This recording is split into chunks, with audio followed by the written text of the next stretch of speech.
Hello बच्चों, welcome to के science academy. बच्चों, इससे पहले पार्ट में हमने जो है मैकेनिकल प्रॉपर्टीज ऑफ फ्लूइड्स का ही जो 2 पार्ट का वीडियो मैंने ऑलरेडी डाल रखा है, जिसमें बच्चों मैंने लिक्विड एट रेस्ट का मैंने वीडियो बनाया था, जिसमें कि जब लिक्विड रेस्ट में रहता है तब जो भी प्रॉपर्टी शो करता है, जैसे चाहे वो प्रेशर का वेरिएशन हो, चाहे सरफेस टेंशन का हो, या फिर rise of a liquid in capillary tube हो, ये सारी प्रॉपर्टी तब शो करता है लिक्विड जब लिक्विड रेस्ट में रहता है। तो उन सभी वीडियो को मैंने जो है ना लास्ट वीडियो में बना करके दे रखा है, तो आप लोग उस वीडियो को भी जरूर देखना। आज हम लोग डिस्कस करेंगे इसका थर्ड पार्ट जो है, जिसमें कि लिक्विड जब मोशन में आता है तब जो प्रॉपर्टी शो करता है उसी को हम लोग इसमें डिस्कस करेंगे बच्चों। तो बच्चों, इसको देखने से पहले आप लोग लिक्विड एट रेस्ट की सारी वीडियो जरूर देख लेना बच्चों। जो नए बच्चे हो इस चैनल को सब्सक्राइब कर लो, ठीक है बच्चों। तो अब देखो बच्चों, जब लिक्विड फ्लो करता है एक दूसरे के ऊपर में, ठीक है, तो उस कंडीशन में बच्चों जैसे कि 2 सॉलिड सरफेस एक दूसरे पे लगाता है फ्रिक्शन फोर्स, उसी तरह से बच्चों क्या होता है कि जब एक लिक्विड लेयर दूसरे लिक्विड लेयर पर जब वो मूव करता है तो वहां पर लगता है बच्चों विस्कस फोर्स, ठीक है। तो इसीलिए मैंने सबसे पहला टॉपिक लिया है बच्चों विस्कस फोर्स, ठीक है। तो देखो बच्चों, जैसे कि मान लिया बेटा एक लेयर ये है, ठीक है ना, इससे बेटा नीचे जितना जाते जाएंगे ना उसकी स्पीड उतनी ही कम होती जाएगी। इससे मैं एरो थोड़ा सा कम करता जा रहा हूं ताकि आपको समझ में आ जाए। मान लो बेटा ये स्पीड है v, इसकी स्पीड हो जाएगी v प्लस dv, इसकी स्पीड हो जाएगी v माइनस dv, है ना। जितना नीचे जाओगे उतना ही क्या होगा, स्पीड ऑफ लेयर जो है बहुत ही कम होता जाएगा, ठीक है। इसलिए समुद्र में देखते हुए कि ऊपर में लहरें बहुत तेज आती है, लेकिन नीचे में समुद्र में क्या होता है, बिल्कुल शांत रहता है पानी, है ना। तो उसका कारण यही है बच्चों, ठीक है। तो उसमें होता क्या है बच्चों कि जैसे कि ऊपर वाला लेयर जो ज्यादा स्पीड से जा रहा है उसकी टेंडेंसी होती है कि अपने से नीचे वाले लेयर को अपने साथ वो आगे लेके जाए, ठीक है। लेकिन नीचे वाला जो आलसी लेयर होता है वो चाहता है कि नहीं, ऊपर वाले को भी मैं रोक लूं, वो भी ना जाए, ठीक है। तो इसके कारण बच्चों जो नीचे वाला लेयर होता है वो ऊपर वाले लेयर पर पीछे की तरफ फोर्स लगाएगा और ऊपर वाला लेयर जो है नीचे वाले पे आगे फोर्स लगाएगा, ठीक है। और ये फोर्स कौन है बच्चों, तो this is your viscous force FV, जो डायरेक्टली प्रोपोर्शनल होगा बच्चों। अगर मान लो बच्चे 2 लेयर के बीच का डिस्टेंस अगर हमने ले लिया dx, है ना, तो ये हमारा वेलोसिटी ग्रेडियंट के डायरेक्टली प्रोपोर्शनल होगा। एरिया इन कॉन्टैक्ट पे डिपेंड करेगा बच्चों, क्योंकि बेटा ये पूरा का पूरा लेयर जो मूव करेगा, है ना, तो उसके एरिया पे डिपेंड करता है ये, ठीक है। तो ये हो गया बच्चों। तो हम दोनों को कंबाइन कर ले तो क्या लिख सकते थे, for from first and second, तो एफ बी क्या हो जाएगा बच्चों, हमें एक कांस्टेंट लेना पड़ेगा। ये हो गया बेटा ईटा, कहते हैं इसको ईटा ए डीवी बाय डीएक्स, ठीक है बच्चों। तो ये आ गया, तो कह सकते हैं बच्चों here eta is constant called coefficient of viscosity, called coefficient of viscosity, ठीक है बच्चों। इसको हम लोग कहते हैं कोएफिशिएंट ऑफ विस्कोसिटी। तो बच्चों अगर मान लो कोएफिशिएंट ऑफ विस्कोसिटी को डिफाइन करना होगा तो हम क्या कह सकते हैं, अगर मान लो एरिया को 1 ले लिया, डीवी बाय डीएक्स को मैंने 1 ले लिया, ठीक है, तो ऐसे में क्या होगा हमारा कि ईटा हो जाएगा विस्कस फोर्स के इक्वल। तो कह सकते हैं coefficient of viscosity is the force acting on unit area where velocity gradient is 1 unit, ठीक है बच्चों। तो इस तरह से आ जाएगा बच्चों। इसकी जो डायमेंशन है वो काफी इंपॉर्टेंट है। डायमेंशन ऑफ ईटा जो है हमारा, डायमेंशन ऑफ ये आता है बच्चों ML-1 T-1। वैसे जो बच्चे भूल चुके होंगे डायमेंशन एनालिसिस, वो एक बार खुद से जरूर ट्राई कर लेना, क्योंकि देखो बच्चों ये होता है ML-T-2, एरिया होगा L² हो गया, है ना, और इसका LT-1 बाय L। इस तरह से बच्चों सबकी वैल्यू पुट करके खुद से चेक कर लेना कि आप लोग भूलें तो नहीं है इस चीज को, ठीक है बच्चों। वैसे बच्चों इसका जो यूनिट होता है वो पॉइज में यूनिट होता है इसका, ठीक है। तो ये आ गया बच्चों हमारा विस्कस फोर्स, ठीक है। तो ये जो विस्कोसिटी होती है बच्चों, जो विस्कोसिटी होती है बच्चों, जो जब भी किसी लिक्विड की हम बात करते हैं तो जो लिक्विड जितना गाढ़ा होता है, ठीक है ना, उसकी हम कहते हैं कि वो उतना ज्यादा विस्कस होता है, ठीक है। और ये जो विस्कोसिटी है बच्चों वो सबसे ज्यादा इंपॉर्टेंटली है कि टेम्परेचर पे डिपेंड करता है, ठीक है। अगर आपको विंटर में देखोगे तो बहुत सारे मशीनरी पार्ट्स जो होते हैं वो जाम हो जाते हैं, क्यों, क्योंकि वहां पर जो लुब्रिकेंट होता है उसकी विस्कोसिटी बढ़ जाती है, ठीक है, काफी मोटा हो जाता है लेयर उसका। इसके कारण क्या होता है, जो मशीनरी पार्ट्स है उसका मोशन जो है थोड़ा बहुत जाम हो जाता है, ठीक है बच्चों। तो ये हो गया बच्चों। अब हम लोग बच्चों बात करेंगे इसके अलावा, हम फ्लूइड का मतलब क्या होता है बच्चों, लिक्विड एंड गैसेस, जो फ्लो कर सकता है। ठीक है, तो हमने इसमें बच्चों लिक्विड की बात कर ली। अब चलते हैं बेटा विस्कस फोर्स का कहां रोल है। तो बच्चों हम लोग गैसेस में लेके चल रहे हैं। जब हम लोग डिस्कस करेंगे किसी ऑब्जेक्ट को, जब हम किसी फ्लूइड में मूव करवाते हैं तो उस पर लगने वाला रेजिस्टिव फोर्स, ठीक है, जिसमें आएगा बेटा स्टोक्स लॉ। ठीक है, तो देखो बच्चों, अगर मान लो कोई भी ऑब्जेक्ट अगर किसी फ्लूइड में मूव करता है, चाहे लिक्विड हो या गैस, तो मैं फिलहाल अभी एग्जांपल लेके चल रहा हूं कि कोई एक स्फेरिकल ऑब्जेक्ट है, कोई बॉल है जो कि किसी गैस में मूव कर रहा है। ठीक है, तो उसमें क्या होगा बच्चों, टॉपिक हम लोग डिस्कस करने वाले हैं अब स्टोक्स लॉ। ठीक है ना, ये बेटा जी क्या कहता है कि अगर कोई भी ऑब्जेक्ट, जैसे मान लेते हैं बेटा कि ये बॉल है ना, ये आगे v वेलोसिटी से मूव कर रहा है किसी भी रेजिस्टिव किसी भी मान लो ऐसे मीडियम में जो जहां पर उसको रेजिस्टेंस फोर्स जो है वो लग सकता है, जैसे कि मान लो एयर में मूव कर रहा हो या फिर किसी लिक्विड में मूव कर रहा हो। ठीक है, तो इसके अकॉर्डिंगली क्या है कि जो रेजिस्टिव फोर्स जो इस पर लगेगा, है ना, ये डायरेक्टली प्रोपोर्शनल होता है बच्चों कि जो मीडियम की जो कोएफिशिएंट ऑफ विस्कोसिटी होगी ईटा, इस पर डिपेंड करता है। इसकी जो साइज है उसको रेडियस मान लेते हैं, इसकी पावर तो मान लिया बेटा इसकी पावर a, इसकी पावर b, और वेलोसिटी जिस स्पीड से ये मूव कर रहा है। ठीक है, तो इस पर भी बच्चों ये डिपेंड करता है। तो डायमेंशन मेथड से हम लोग इसको सॉल्व करेंगे। ठीक है बच्चों, मैं फिर से रिपीट करता हूं बच्चों कि जैसे कि कोई अगर अब बाइक पे जाता है, अगर मान लो, तो जितनी तेज बाइक चलती रहती है ना, उतना ज्यादा उस पर क्या होता है, रेजिस्टिव फोर्स लगता है। ठीक है, अगर अपनी बॉडी को बिल्कुल श्रिंक कर लोगे तो आप पर रेजिस्टिव फोर्स कम लगेगा, अगर बॉडी को पूरा जो है एक्सपैंड करके रखोगे तो रेजिस्टिव फोर्स ज्यादा लगेगा, है ना। और वही बात है बच्चों कि कोएफिशिएंट विस्कोसिटी, अगर एयर में मूव करोगे तो कम रेजिस्टिव फोर्स लगेगा, लेकिन वही लिक्विड में मूव करोगे तो ज्यादा रेजिस्टिव फोर्स लगेगा, है ना। तो इसीलिए क्या है, रेजिस्टिव फोर्स जो है कोएफिशिएंट ऑफ विस्कोसिटी, उसका साइज और स्पीड पे डिपेंड करता है। ठीक है बच्चों, तो प्रोपोर्शनलिटी साइन हटा करके हम लोग कांस्टेंट लिखेंगे, है ना बच्चों। तो ये जो होगा बेटा कांस्टेंट, इसको फिलहाल लिख लेते हैं के, जो बाद में आ जाएगा 6 पाई हम लोग लिखेंगे इसको। ठीक है बच्चे, तो ये आता है ईटा की पावर a, रेडियस की पावर b, वेलोसिटी की पावर c, है ना बच्चों। अब देखो बेटा जी, हम लोग डायमेंशन मेथड से सॉल्व करेंगे तो एलएचएस में डायमेंशन क्या हो जाएगा, mlt-2। ठीक है, इसमें बेटा जी क्या आ जाएगा हमारा फोर्स का डायमेंशन, एलएचएस में क्या लिखेंगे, m की पावर 1, l की पावर 1, t की पावर -2। ठीक है, और यहां पर देखो बेटा k तो डायमेंशन लेस कांस्टेंट होगा। ठीक है, ये बेटा ईटा का भी डायमेंशन बताया था, ml-1 t-1 की पावर a, रेडियस का मतलब l की पावर b, और वेलोसिटी मतलब lt-1 की पावर c। ये बच्चों t है और इसकी पावर बेटा -1 लिखा है मैंने, तो आप लोग समझ लो कि बीच में गैप है। ठीक है, तो बच्चों ये आ गया। अब हम लोग इसको बच्चों सॉल्व करेंगे के।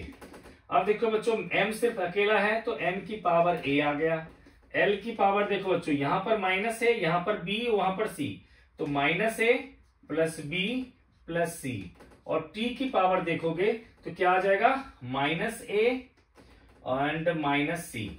ठीक है, और बेटा यहां पर तो हमारे पास है ही mlt-2। ठीक है, फिर कहेंगे बाय इक्वेटिंग डायमेंशन। ठीक है, बाय इक्वेटिंग डायमेंशन, तो क्या आ जाएगा बच्चों, a आ गया हमारा 1। ठीक है, अब मैं बच्चों पहले में -a - c को लेने वाला हूं -2, -a - c है हमारा -2, यानी कि a प्लस c हो जाएगा बच्चों 2, यानी कि 1 प्लस c हो जाएगा 2, यानी कि c क्या हो गया 1। ठीक है बच्चों, c भी आ गया 1, a भी आ गया 1। अब मैं लूंगा ये b वाला रिलेशन। ठीक है, तो क्या कहेंगे हम लोग, -a plus b plus c equals to 1, तो ये तो हो गया -1 plus b plus 1 equals to 1, तो b इक्वल्स टू क्या हो गया बच्चों 1।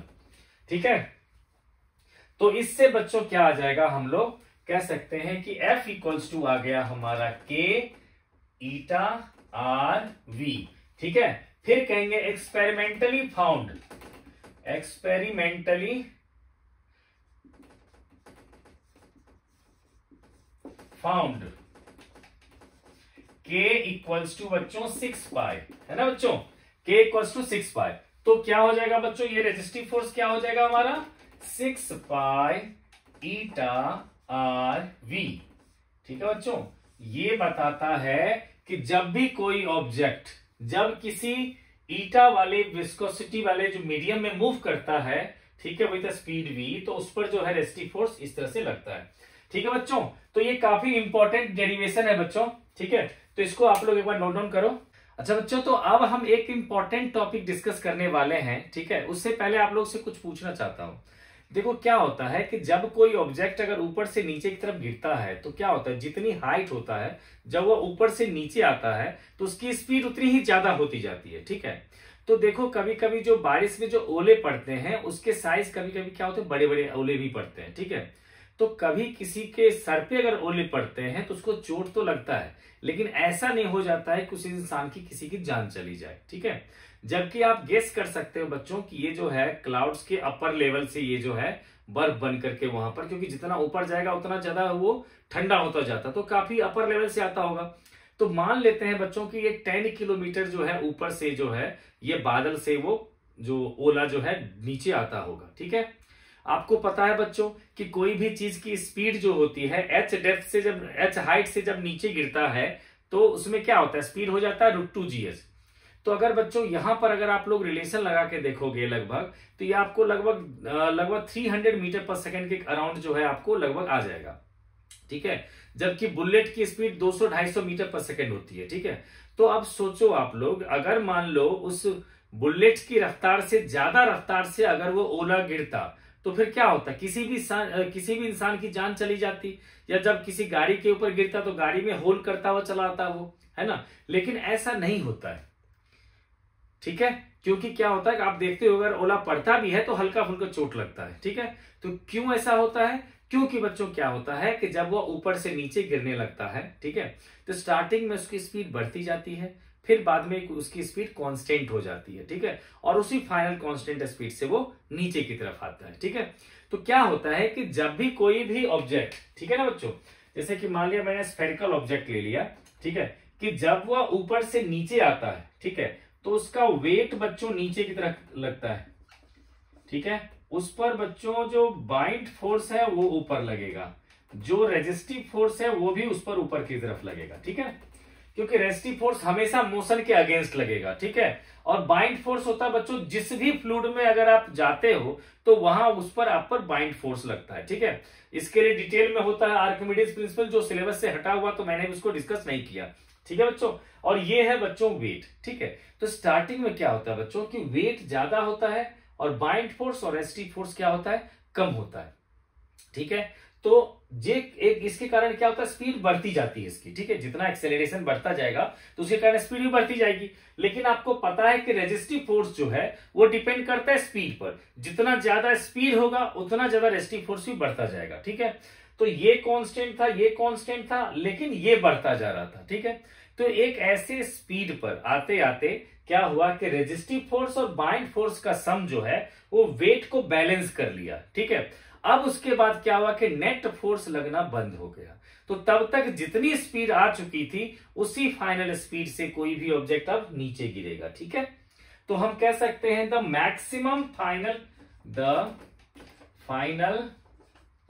Maximum speed with which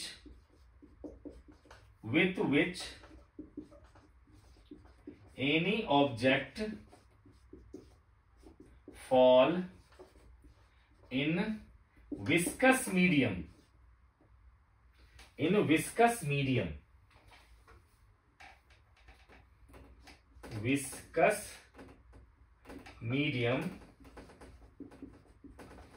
is called terminal velocity. ठीक है बच्चों, इसको क्या कहेंगे हम लोग, टर्मिनल वेलोसिटी, यानी कि ये वो फाइनल कांस्टेंट और मैक्सिमम वेलोसिटी है जिस स्पीड से कोई भी ऑब्जेक्ट जो है किसी फ्लूइड में नीचे की तरफ फॉल होता है। ठीक है बच्चों, तो अब देखो बच्चों, आप लोग को क्लियरली पता चल चुका है कि एट द टर्मिनल वेलोसिटी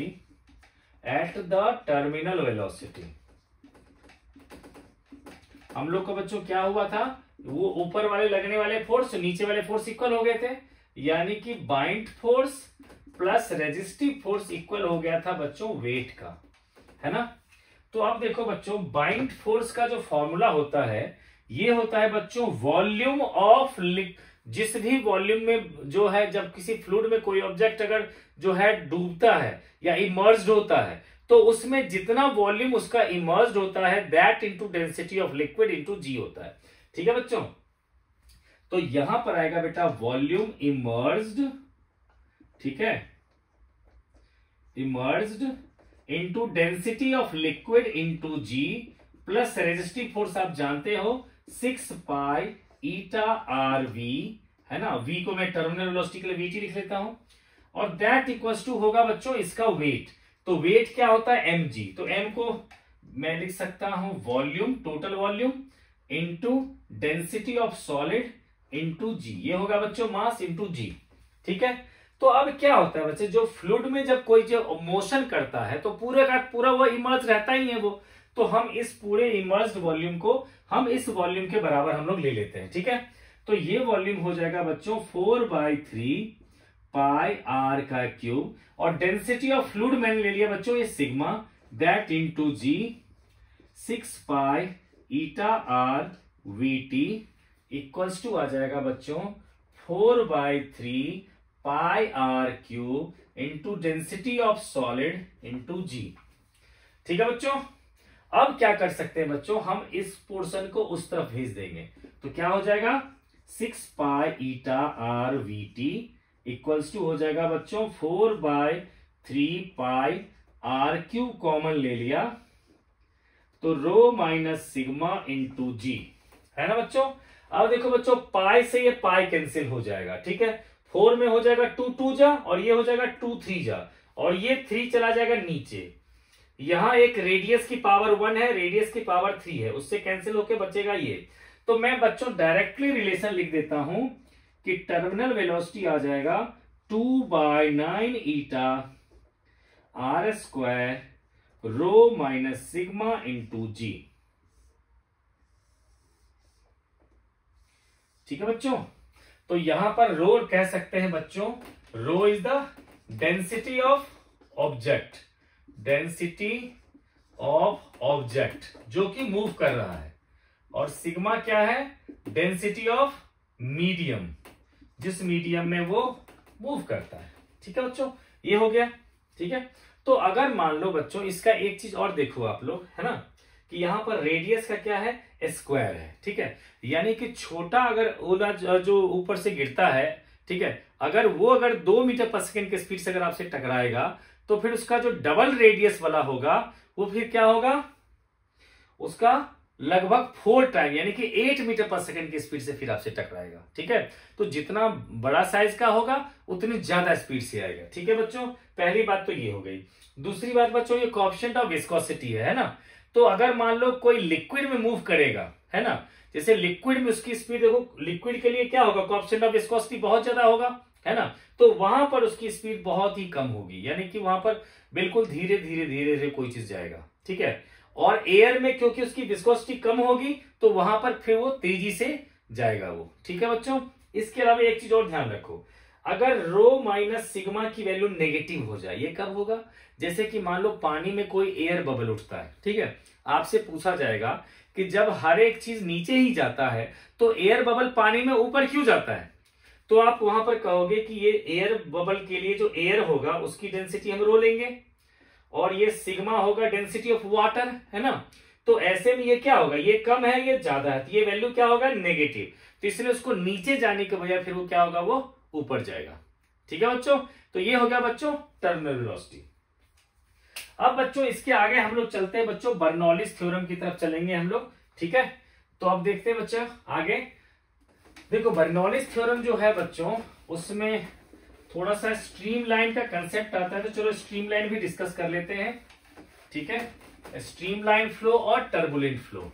ठीक है, देखो बच्चों स्ट्रीमलाइन फ्लो क्या होता है हमारा, ठीक है, देखो जब भी किसी भी लिक्विड की, जब हम किसी भी ट्यूब में अगर हम फ्लो देखते हैं बच्चों, देखो, ठीक है, तो अगर कोई ट्यूब में कहीं भी लिक्विड फ्लो कर रहा है, ठीक है, तो लिक्विड का फ्लो अगर मान लो बच्चों स्टीडी फ्लो चल रहा है, ठीक है, ऐसे चल रहा हो, ठीक है, या फिर मान लो बच्चों, ठीक है, या फिर कर्व में भी चल रहा है, तो बच्चों हार्डली कह सकते हो आप कि ज्यादा स्पीड से नहीं चल रहा है, ठीक है।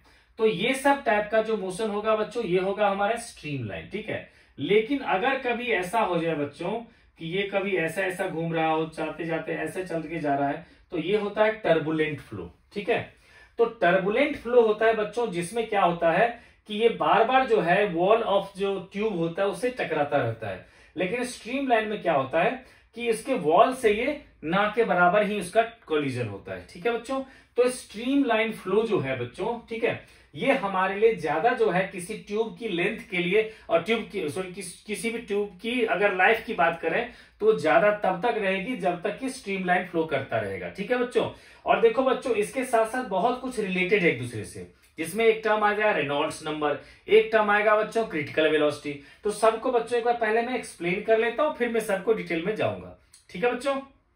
तो देखो बच्चों, जैसे मैंने बताया कि किसी भी ट्यूब में, है ना, कि जैसे कि मान लो बहुत दूर दूर तक क्या होता है कि एक शहर में जो है पानी की सप्लाई की जाती है, कहीं रिवर से पानी लेकर सप्लाई की जाती है, ठीक है। तो उसमें साइंटिस्ट को यही रखना होता है कि जो हम पाइप ऐसा ले ताकि पाइप में और पानी का हम कितना सप्लाई रखें, ठीक है, ताकि पानी जो है यूनिफॉर्मली मूव करता रहे और पाइप की जो है लाइफ ज्यादा हो, ठीक है। तो ज्यादा लाइफ के लिए क्या करना पड़ेगा, हमें स्टीडी फ्लो रखना पड़ेगा, ठीक है। और स्टीडी फ्लो करने के साथ साथ जो है हमें ये ध्यान देना पड़ेगा कि जो लिक्विड है उसकी जो डेंसिटी है उसके हिसाब से कितनी स्पीड तक जा सकता है, ठीक है बच्चों। तो इसमें बच्चों एक टर्म और आता है जिसको मैं पहले डिस्कस करना चाहूंगा, ठीक है। ये है बच्चों रेनॉल्ड्स नंबर, ठीक है, रेनॉल्ड्स, ठीक है। ये रेनॉल्ड्स नंबर जो है बच्चों, रेनॉल्ड्स नंबर, ठीक है। तो ये जो बच्चों रेनॉल्ड्स नंबर होता है ना बेसिकली, ठीक है ना, ये रेनॉल्ड्स नंबर को अगर हम लोग एनआर से डिनोट करते हैं, ठीक है, तो ये जो होता है बच्चों ये बेसिकली हमारा डिपेंड करता है डेंसिटी ऑफ लिक्विड, ठीक है। इसके अलावा बच्चों जो है ये डिपेंड करता है स्पीड ऑफ लिक्विड फ्लो और डायमीटर ऑफ द ट्यूब। इसके साथ साथ जो है ये कोएफिशिएंट ऑफ विस्कोसिटी के। तो देखो क्या है बच्चों को मैं शुरू से बता रहा हूं, देखो क्या है बच्चों ना कि जैसे कि हम लिक्विड को पढ़ क्यों रहे है ना, मेन चीज क्या है कि हम लोग यहाँ स्ट्रीम लाइन टर्बुलेंट फ्लो पढ़ क्यों रहे, तो उसका रीजन मैंने बताया बच्चों कि जब भी किसी ट्यूब को अगर हम लोग जब कोई लिक्विड को कैरी करने के लिए ट्यूब को डिजाइन किया जाता है, ठीक है, तो अगर लिक्विड की जो है लगातार सप्लाई बनी रहे ट्यूब में, उसके लिए क्या होना चाहिए कुछ कंडीशंस, तो उसके लिए बच्चों एक रेनॉल्ड्स नंबर को डिसाइड किया जाता है। साइंटिस्ट यही नंबर देख करके ये डिसाइड कर लेते हैं कि हाँ ठीक है अब इतनी स्पीड से ही हमें पानी को इसमें छोड़ना है, ठीक है, ताकि जो है ये ट्यूब की लाइफ जो है लंबी रहे, ठीक है। नहीं तो फिर क्या होगा, हो सकता है कि कहीं भी अगर मान लो टर्बुलेंट फ्लो जैसा कुछ भी हो जाएगा, ठीक है, अगर मान लो, तो ऐसे कंडीशन में क्या होगा, बीच बीच से पाइप जो है वो लीक हो जाएगा, फट जाएगा, है डैमेज हो जाएगा वो, है ना। तो इसके लिए बच्चों क्या बताया मैंने कि सबसे मेन चीज क्या है, रेनॉल्ड्स नंबर, ठीक है बच्चों।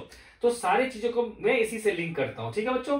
तो रेनॉल्ड्स नंबर बच्चों डिपेंड करता है कि जो लिक्विड फ्लो कर रहा है उसकी डेंसिटी क्या है, वो किस स्पीड से फ्लो कर रहा है, ये जो ट्यूब है उसकी डायमीटर क्या है, और जो ट्यूब की विस्कोसिटी कितनी है, ठीक है। तो अलग अलग लिक्विड के लिए बच्चों अलग अलग जो है इन सभी चीजों को मेजर करते हुए आता है रेनॉल्ड्स नंबर, ठीक है। और ये रेनॉल्ड्स नंबर की बच्चों वैल्यू जो होती है अगर लेस देन 2000 है तब तो सोचो स्ट्रीम लाइन से फ्लो कर रहा है, ठीक है। और रेनॉल्ड्स नंबर की वैल्यू अगर मोर देन 3000 हो जाता है ना बच्चों, ये हो गया स्ट्रीम लाइन, ठीक है, ये हो गया स्ट्रीम लाइन की, और ये हो गया बच्चों मोर देन 3000 के लिए क्या होगा, टर्बुलेंट फ्लो, ठीक है, टर्बुलेंट फ्लो, ठीक है। जो कोई नहीं चाहता कि ट्यूब को जो है हम टर्बुलेंट फ्लो से लेके जाए, ठीक है बच्चों।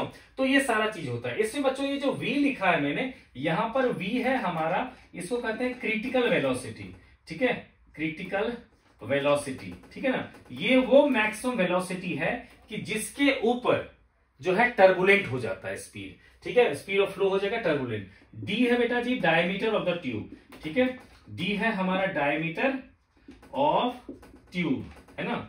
इसके बाद बच्चों रो जो है हमारा वो है डेंसिटी ऑफ लिक्विड, ठीक है, डेंसिटी ऑफ लिक्विड, ठीक है बच्चों।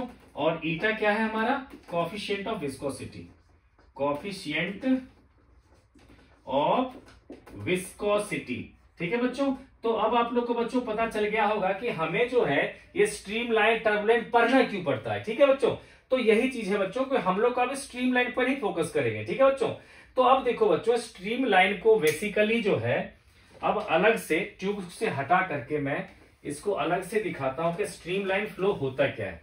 ठीक है, तो देखो बच्चों, जब कभी भी ऐसा हो, ठीक है, कि लिक्विड कुछ इस तरह से फ्लो करे, है ना, अगर स्ट्रीमलाइन को देखना है तो ये देखो कि जब आप नल को बिल्कुल हल्का खोलते हो या फिर किसी किसी का नल अगर लीक कर जाता है तो बिल्कुल एक थ्रेड लाइक आप लोग को लगेगा कि पानी की लेयर जो है ऊपर से नीचे गिर रही है, बिल्कुल धागे जैसा लगेगा आपको, है ना। तो वो जो होती है ना, वही होता है हमारा स्ट्रीमलाइन फ्लो। ठीक है, अगर आपको टर्बुलेंट फ्लो देखना है तब बिल्कुल जो है नल को जो है बिल्कुल अच्छी तरह से खोल दो। ठीक है, पूरे प्रेशर में जब पानी आएगा तो पानी कुछ इधर भी जाएगा कुछ इधर भी जाएगा, तो वो सब होगा टर्बुलेंट फ्लो। ठीक है बच्चों, तो स्ट्रीमलाइन फ्लो में क्या होता है कि जैसे कि ये पार्टिकल अगर यहां पर है, इसकी अभी स्पीड यहां पर है v1, है ना, और जब यहां पहुंचा तो उसकी स्पीड यहां पर हो गई v2, है ना। तो जब कोई पीछे से जो पार्टिकल आएगा वो जब यहां पहुंचेगा, ठीक है, तो उसकी स्पीड भी यहां पर v1 हो जाएगी, और ये जब वहां पहुंचेगा तो उसकी स्पीड भी v2 हो जाएगी। यानी कि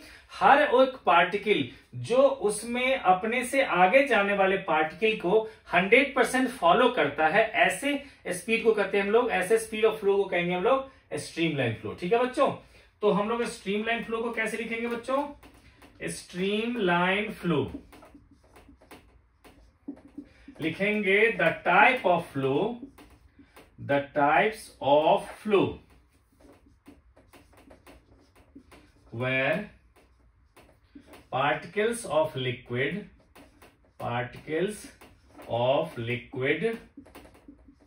follow the preceding या preceding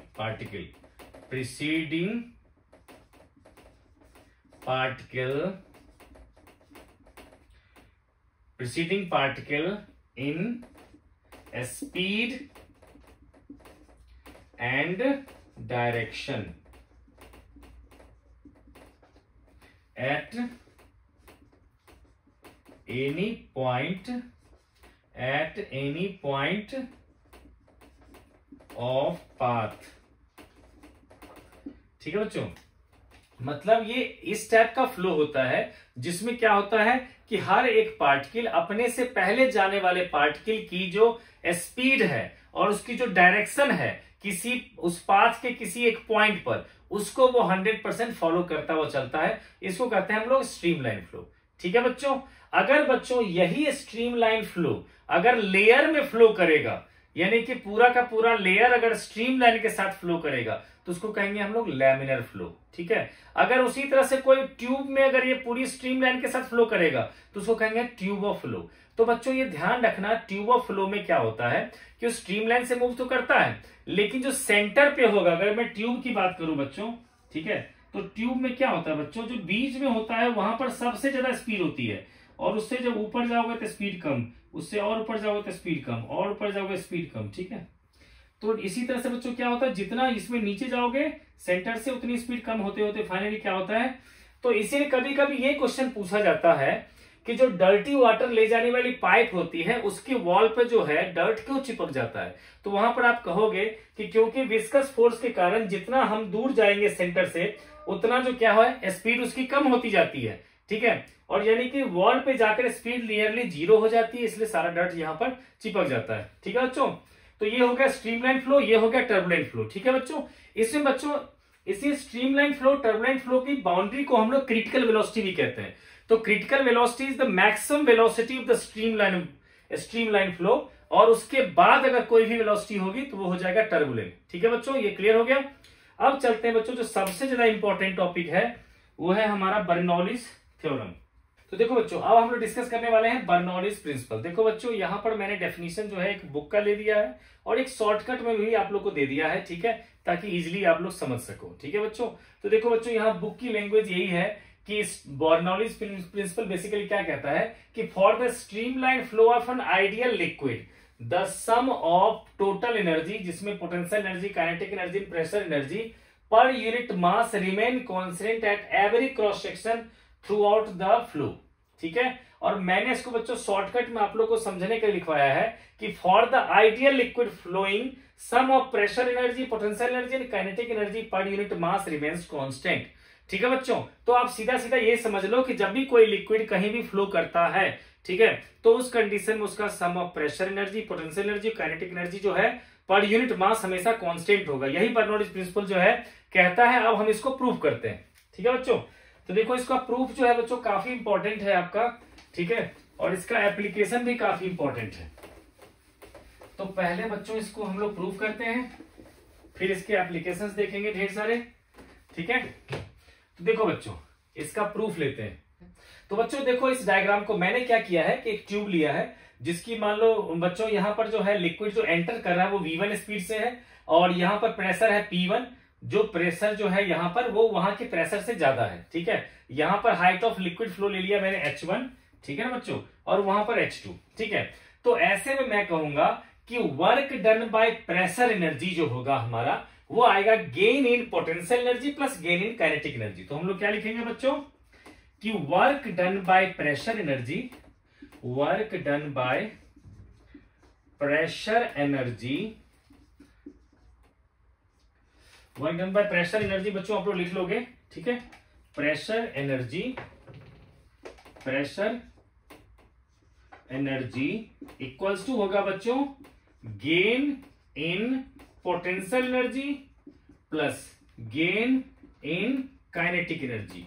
यही हम लोग फाइंड करेंगे। ठीक है ना बच्चों, जबकि बच्चों मैंने आपको बता दिया है कि यहां पर जो प्रेशर है P1 वो लार्जर है वैल्यू देन P2। ठीक है बच्चों, तो अब इसी चीज को मैं अगर बच्चों प्रूव करूं तो मैं लिखूंगा यहां पर कि अगर V1 amount of liquid flow कर तो P1V माइनस P2V ये हो गया बेटा work done by pressure energy. This is equal to gain in potential energy को लिखूंगा मैं mg H2 minus mg H1, और गेन इन काइनेटिक एनर्जी को लिखूंगा हाफ m V2 का square minus half m V1 का स्क्वायर। है ना बच्चों, ये चिड़िया नहीं उड़ रहा बल्कि स्क्वायर है। ठीक है, तो अब बच्चों जितने 1 वाले टर्म्स को एक तरफ ले आते हैं और 2 वाले टर्म्स को उधर, तो क्या हो जाएगा P1V plus mgH1 plus half m V1 का स्क्वायर इक्वल्स टू होगा P2V plus mgH2 plus half m V2 का स्क्वायर हो जाएगा।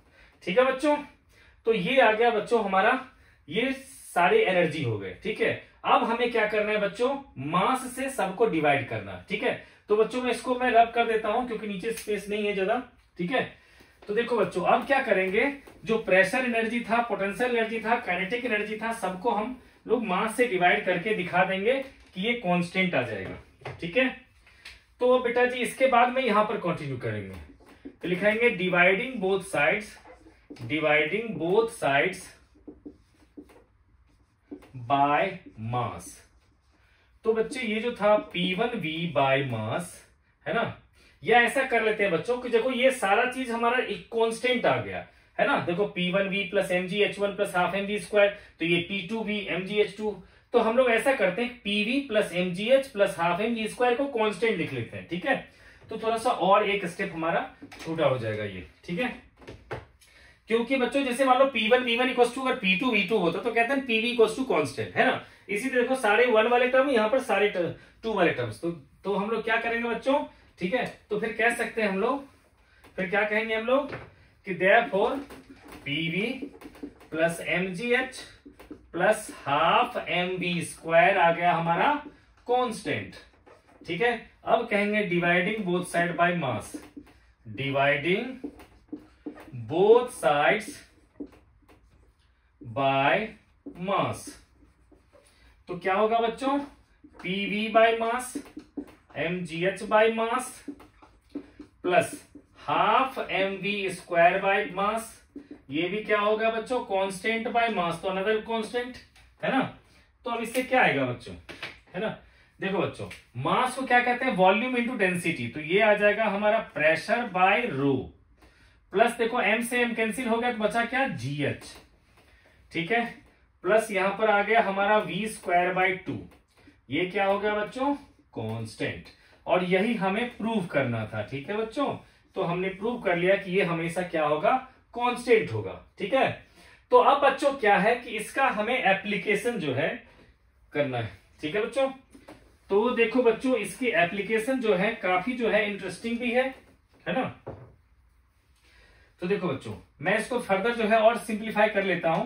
तो P plus rho g h plus 1/2 rho v square equals to क्या होगा बच्चों, कांस्टेंट, है ना।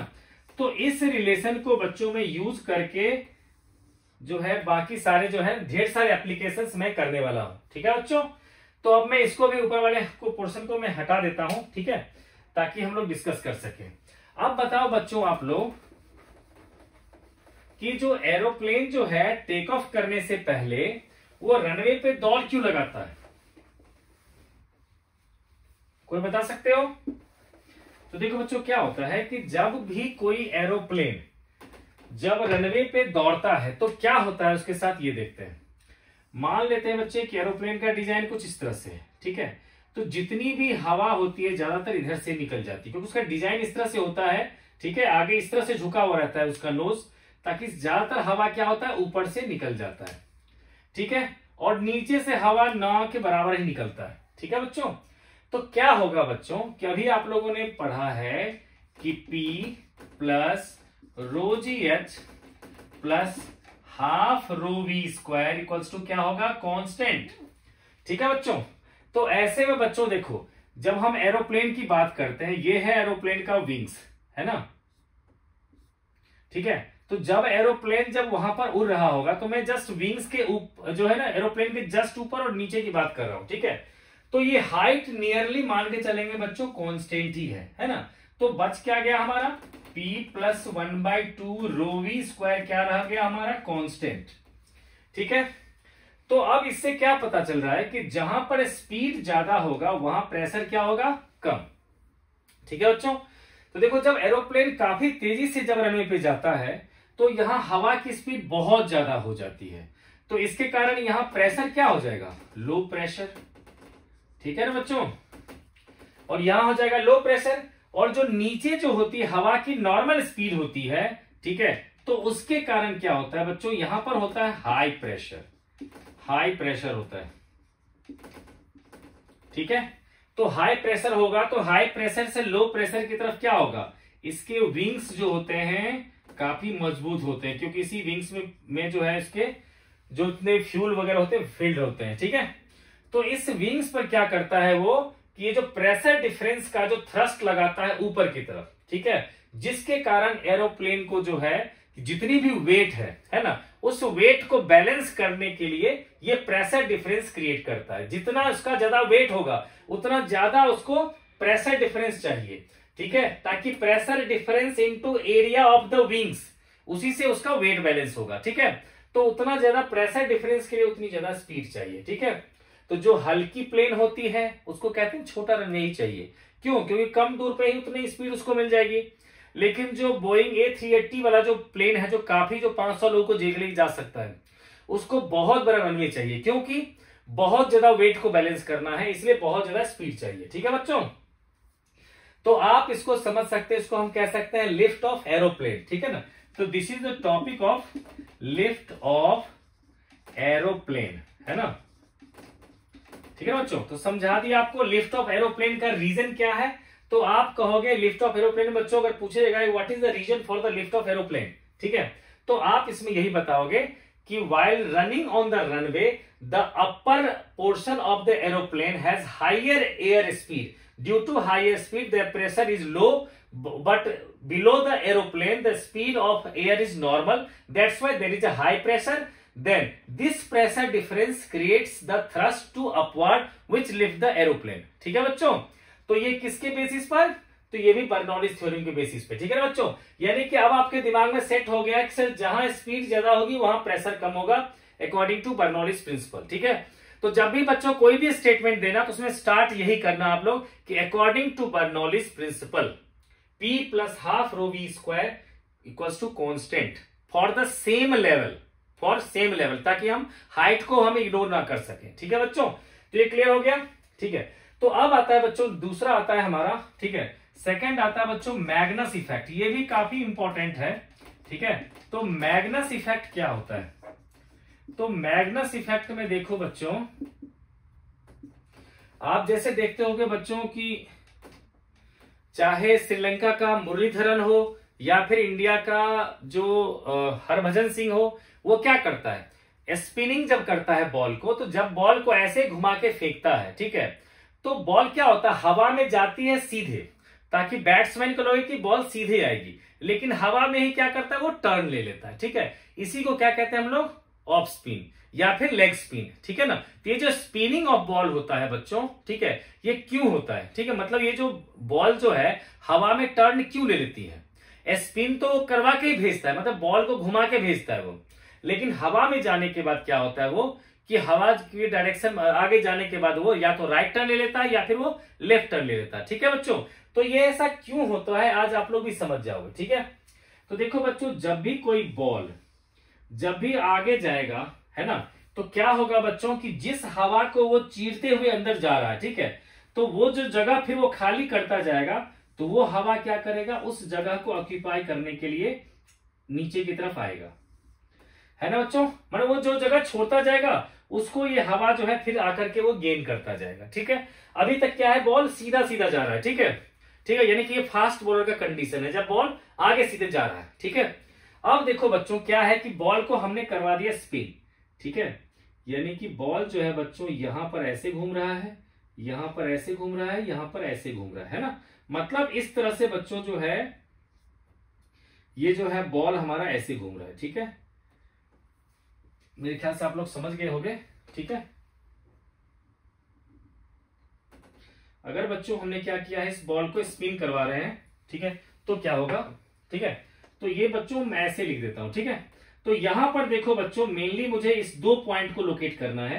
इस पॉइंट पे बच्चों स्पीड इस डायरेक्शन में है और इस पॉइंट पे स्पीड बॉल की इस डायरेक्शन में, ठीक है बच्चों। अब देखो, तो बच्चों क्या होता है, यहां पर एयर की स्पीड इस डायरेक्शन में है और बॉल की स्पीड क्या है, इस डायरेक्शन, बॉल की स्पीड क्या है, इस डायरेक्शन में, है ना, और यहां पर बॉल की स्पीड इस डायरेक्शन में, ठीक है। तो आप देख लो बच्चों, तो यहां पर एयर की स्पीड और बॉल की स्पीड अपोजिट डायरेक्शन में है ना। तो क्या होगा बच्चों, यहां पर होगा लो प्रेशर, मतलब लो स्पीड हो जाएगा, है ना बच्चों। देखो क्या हो बच्चों, यहां पर बॉल इस डायरेक्शन मूव कर रहा है और एयर इस डायरेक्शन मूव कर रहा है, ठीक है। तो रिजल्टेंट स्पीड में क्या होगा, मतलब रिजल्टेंट वेलोसिटी कह लो, तो अपोजिट डायरेक्शन होने के कारण लो वेलोसिटी कह सकते हैं यहां पर, लो वेलोसिटी, ठीक है। तो हाई प्रेशर, जहां लो वेलोसिटी वहां पर क्या होगा बच्चों, हाई प्रेशर होगा, ठीक है। और यहां पर क्या है बच्चों कि सेम डायरेक्शन में है, तो मैं ज्यादा दिखाना पड़ेगा मुझे कि यहां पर जो है ज्यादा हवा की स्पीड हो रही, क्योंकि दोनों की सेम डायरेक्शन में स्पीड हो रही, बॉल की भी डायरेक्शन वही है और इसकी भी डायरेक्शन ही है। तो यहां पर क्या होगा, हाई स्पीड, है ना बच्चों। तो यहां पर कहेंगे हम लोग हाई स्पीड, तो हाई स्पीड तो क्या होगा, लो प्रेशर, है ना बच्चों। क्योंकि अभी आप लोगों ने बर्नौलीज थ्योरम से पढ़ लिया है कि जहां प्रेशर ज्यादा वहां स्पीड कम, या यू जहां जहां स्पीड ज्यादा वहां प्रेशर कम, ठीक है। तो अब क्या होगा बच्चों, ये हाई प्रेशर है, लो प्रेशर है, तो फिर क्या होगा, हाई प्रेशर से लो प्रेशर की तरफ क्या होगा, इस पर झटका लगेगा इस डायरेक्शन में, है ना।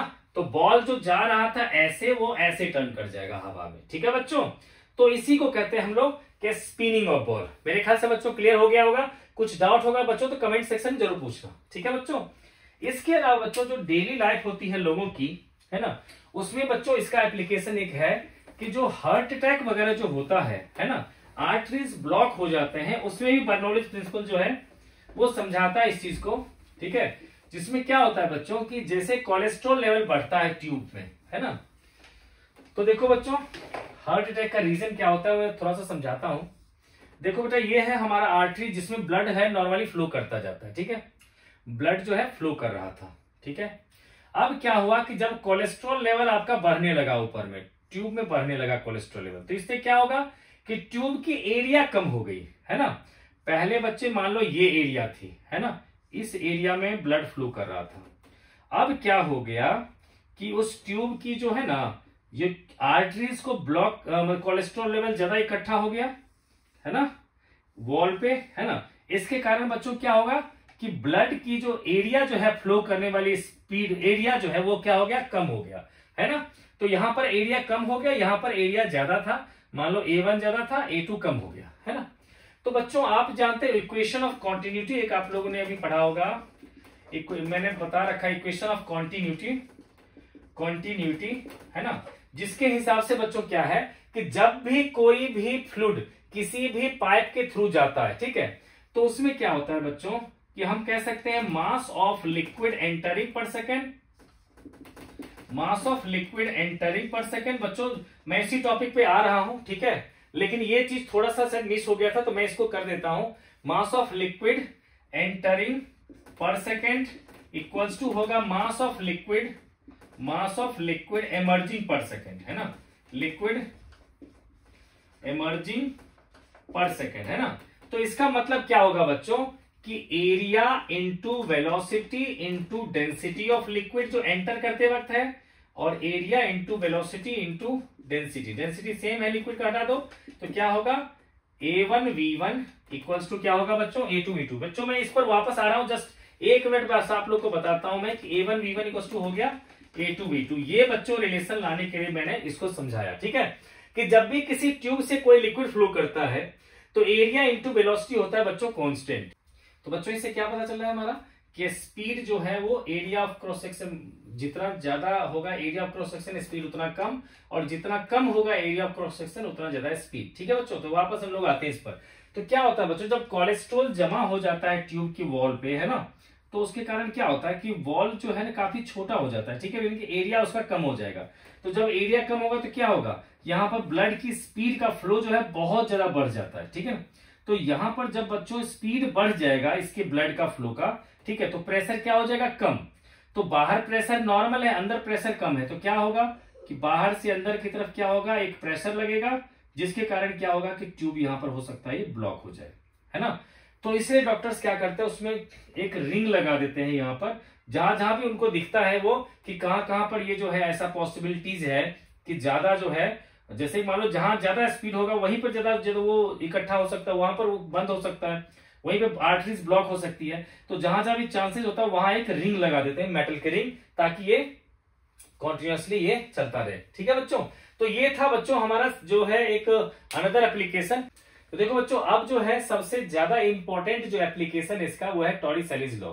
बेसिकली क्या होता है बच्चों, टॉरिसेलिस लॉ बताता है जैसे कोई टैंक होता, पानी की टैंक आपके घर में छत पे लगी होगी, है ना, तो वहां पर बच्चों अगर आपने कहीं पे इसकी वॉल में कहीं पर अगर आप होल्ड कर देते हो तो वहां से जो स्पीड ऑफ लिक्विड निकलती है इसी को कहते हैं हम लोग स्पीड ऑफ इफ्लक्स, ठीक है। तो ये लॉ कहता है कि देखो ये उतनी ही स्पीड से यहां पर पानी निकलेगा जितनी स्पीड से अगर एक h हाइट से अगर किसी ऑब्जेक्ट को मैं ड्रॉप करूं तो उसकी स्पीड, जैसे h हाइट से कोई चीज को ड्रॉप करूं, है ना, तो यहां पर आकर उसकी स्पीड होगी √2gh। तो वेलोसिटी ऑफ फ्लक्स भी हमारा √2gh ही आएगा, मतलब दोनों की वैल्यू जो है वो सेम आएगा, ठीक है। तो फ्लक्स का मतलब यही है कि यहां से जो स्केप वेलोसिटी होगी इसकी, जिससे कि पानी यहां से स्केप कर जो बाहर निकल रहा होगा, ठीक है बच्चों। तो ये क्या है बच्चों कि ये टैंक अभी हमने बंद कर रखा है, ठीक है। कभी कभी हो सकता है बच्चों कि हम टैंक को ओपन करके भी कंडीशन ले लेंगे अभी, ठीक है।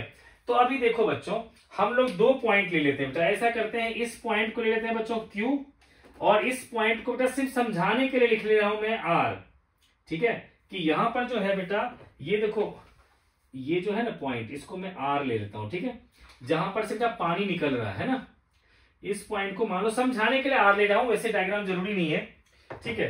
तो अब अगर बच्चों मैं इस पॉइंट पे और इस पॉइंट पे देखूं, है ना, तो यहां पर अगर मान लो बेटा एरिया ऑफ क्रॉस सेक्शन को मैं A2 लिखूं और यहां पर एरिया ऑफ क्रॉस सेक्शन को मैं A1 लिखूं, है ना, तो क्या कहोगे आप, A1V1 इक्वल्स टू A2V2, जो अभी हमने इक्वेशन ऑफ क्वांटिटी कहा, है ना बच्चों। अब देखो बच्चे इसकी एरिया जो है ना, और इसकी एरिया अगर दोनों को मैं कंपेयर करूं, है ना, तो बच्चों क्या होगा हमारा V1 इक्वल्स टू हो जाएगा A2/A1, ठीक है, दैट इंटू V2, है ना। तो बच्चों ये बताओ यहां का जो एरिया है, ठीक है, ये कई होगा, मान लो बच्चों कि कुछ जो है हमारा मीटर स्क्वायर में आएगा, और ये क्या आएगा मिलीमीटर स्क्वायर में आएगा कुछ, है ना बच्चों, ये आएगा यहां पर, ठीक है। तो ऐसे सिचुएशन बच्चों में मान के चल सकता हूं इसको कि ये एरिया इतनी ज्यादा है, कहेंगे since A1 is very very much greater than A2, है ना बच्चों। इसीलिए क्या होगा बच्चों कि V1 जो है हमारा नियरली जो है 0 हो जाएगा, ठीक है। यानी कि यहां पर जो स्पीड ऑफ वाटर जो नीचे जाने की स्पीड होगी उसको मैं नियरली 0 मानने वाला हूं, ठीक है। क्योंकि मैं अप्लाई करने वाला हूं बर्नौलीज प्रिंसिपल। आपको पता है pressure plus ρgh plus half ρv square वाला रिलेशन जो है मैं वही लगाने वाला हूं, ठीक है। तो लेकिन पहले चाहता था कि मैं स्पीड में आप लोग को बताऊंगा कि यहाँ का स्पीड नियरली 0 होगा। उस चीज को कैसे हो सकता है वो मैं ऐसे दिखा दिया, है ना, कि यहाँ का स्पीड जो नीचे जाने का स्पीड होगा, है ना। वैसे भी कभी आप जाते होगे अगर टैंक में देखते होगे तो मोटर बेशक काफी तेजी से यहाँ पर चल रहा होगा, पानी बेशक आ रहा होगा काफी तेजी से, लेकिन जो पानी का लेयर है वो ज्यादा स्पीड से आपको पता नहीं चलेगा कि पानी ऊपर जा रहा है, ठीक है। नियरली लगेगा कि पानी का लेयर कांस्टेंट ही है, क्योंकि बहुत टाइम लगता है पानी को भरने में, ठीक है। तो इस स्पीड को, इसके नीचे जाने की स्पीड को मैं नियरली 0 मान लेता हूं, ठीक है बच्चों। तो वो इसी तरह से, क्योंकि बच्चों जानते हो कि यहां पर एरिया जो है इसके कंप्लीट बहुत ज्यादा है, इसलिए यहां पर वेलोसिटी नियरली मैंने 0 मान लिया, ठीक है। अब देखो बच्चों, जैसे कि Q पॉइंट है और R पॉइंट है, ठीक है। अप्लाई बर्नौलीज प्रिंसिपल, ठीक है। अप्लाई बर्नौलीज प्रिंसिपल जो था बच्चों, है ना, बर्नौलीज प्रिंसिपल जो था हमारा, है ना बच्चों। एक मिनट बच्चा, यहां पर मैं ऐसा करता हूं, रब कर देता हूं, ठीक है। उसके बाद में पूरा ऊपर लिखूंगा, ठीक है बच्चों। इस डायग्राम को फिर से बना दूंगा मैं, ठीक है, और फिर मैं इसको लिखता हूं बच्चों। देखो बच्चों, फिर से मैंने डायग्राम बना लिया और ये बच्चों था, यहां तक मैंने ले लिया था कि लिक्विड है हमारा, है ना। और ये था बच्चों, इसकी हाइट ले लिया था मैंने y2, इसकी हाइट ले लिया था मैंने y1, और ये हाइट ले लिया था, मान लो जो अपर लेयर है ना, वहां से मैंने यहां तक का ले लिया था, हाइट h ले लिया था, है ना बच्चों। तो अब अगर मान लो बच्चों इस पॉइंट को लिख लिया मैंने Q और इस पॉइंट को लिख लिया मैंने R, है ना, तो कह सकते हैं हम लोग applying Bernoulli's principle at Q and R, है ना बच्चों। तो क्या लिखेंगे हम लोग कि यहां पर प्रेशर एट Q पॉइंट, है ना बच्चों, दैट प्लस यहां पर क्या होगा बेटा ρgh, तो रो जो है density of liquid into G into y2, plus यहां का स्पीड क्या था, हाफ रो इंटू V1, है ना, जो बाद में हम लोग 0 लिख लेंगे, है ना बच्चे। दिस टू क्या होगा PR प्लस रो जी y1, है ना, इसकी हाइट यहां की बात कर रहा हूं मैं अब, और यहां के प्रेशर को PR लिख लिया, है ना। तो बेटा ये हो गया, प्लस हम लोग लिखेंगे हाफ रो और VE जो वेलोसिटी ऑफ रिफ्लक्स है उसका स्क्वायर, ठीक है। अब कह सकते हैं हम लोग इसको, तो बच्चों हमने 0 करने वाला हूं, ठीक है। और देखो बेटा यहां जो प्रेशर है ये ओपन है एरिया, तो यहां पर प्रेशर क्या होगा हमारा, एटमॉस्फेरिक प्रेशर होगा, है ना। तो मैं क्या करने वाला हूं, इसको लिख लेता हूं मैं PQ, है ना, plus row GY2 equals to हो गया बच्चे P एटमॉस्फेयर प्लस रो GY1 और हाफ रो VE का स्क्वायर। तो मुझे बच्चों सिर्फ रो V1 स्क्वायर को एक तरफ करना है, तो इसको इधर करने, चलो इसको मैं इधर ले आता हूं, बाकी सबको उधर भेज देता हूं, ठीक है। तो आ जाएगा बच्चों हाफ रो VE का स्क्वायर आ जाएगा हमारा PQ minus PA that plus row G, है ना बच्चों, ये क्या होगा हमारा y2 माइनस y1, ठीक है, ये आ गया रिलेशन। तो अब मैं ऐसे में लिखूंगा VE का स्क्वायर, तो क्या होगा बच्चों 2 से मल्टीप्लाई कर देंगे और रो से डिवाइड, तो 2 into PQ minus PA upon में रो प्लस 2G, ठीक बच्चों। तो अब क्या बचा बच्चों, y2 माइनस y1 क्या होगा, ये था y2 और ये था y1, दोनों का डिफरेंस क्या होगा h, ठीक है। तो ये आ गया हमारा, तो यानी कि वेलोसिटी ऑफ रिफ्लक्स क्या आ जाएगा बच्चों, रूट ओवर ऑफ हम लोग लिख देंगे ये सब कुछ का अंडर रूट, यानी कि 2 into PQ minus PA that by rho plus 2GH, है ना बच्चों। लेकिन अगर मान लो बच्चों ये अगर ओपन होता है ना, तब तो PQ भी हमारा एटमॉस्फेरिक प्रेशर के इक्वल हो जाता, तो PA माइनस PA क्या होता, 0, तो ये पोर्शन खत्म। तो लिखते हैं इफ टॉप इज ओपन, अगर मान लो बेटा ऊपर का सरफेस जो है ओपन, तो PQ इक्वल टू क्या लिखता मैं, PA, then velocity of flux क्या होगा बच्चों, √2gh। तो फाइनली यही तो लाना था हमें, है ना बच्चों, कि ये जो है स्पीड ऑफ रिफ्लेक्स क्या हो जाएगा हमारा, √2gh हो जाएगा। ठीक है बच्चों, क्लियर हो गया। ठीक है, इसमें से बच्चों अगर कभी ये पूछ दे कि बताओ कितनी हाइट पर हम लोग अगर किसी भी, मान लो कि स्पेशल केस लेता हूं मैं, कि मान लो आपसे पूछा जाए, है ना, कि कितनी हाइट पर अगर हम इसको होल बनाते हैं ताकि ये मैक्सिमम रेंज तक ये ड्रॉप हो, है ना, रेंज उसका ज्यादा हो जाए, तो उस कंडीशन आप कह देना कि बिल्कुल हाफ पे, है ना। अगर ये टोटल हाइट अगर h हाइट होगा तो उसके हाफ डिस्टेंस पे जो है ना हम लोग इसको यहाँ पर ओपन करेंगे, यहाँ पर तो मैक्सिमम रेंज तक ये जाएगा। ठीक है बच्चों, तो इसका बच्चों न्यूमेरिकल में आता है इसका एप्लीकेशन, तो फिलहाल अभी मैं नहीं करवा रहा आप लोग को क्योंकि वो चीज है नहीं सिलेबस में। ठीक है बच्चों, तो बच्चों इससे रिलेटेड बच्चों कोई भी अगर क्वेरी हो, कुछ भी कंफ्यूजन हो बच्चों, तो आप लोग बच्चों जरूर कमेंट बॉक्स में कहो। कुछ भी अगर बच्चों आप लोग को चाहते हो कि एनसीईआरटी का क्वेश्चन सारा का सारा डिस्कस करूं, तो आप लोग कमेंट करो, जरूर मैं कराऊंगा। ठीक है बच्चों, तो मिलते हैं आप लोग से नेक्स्ट वीडियो में। Thanks for watching.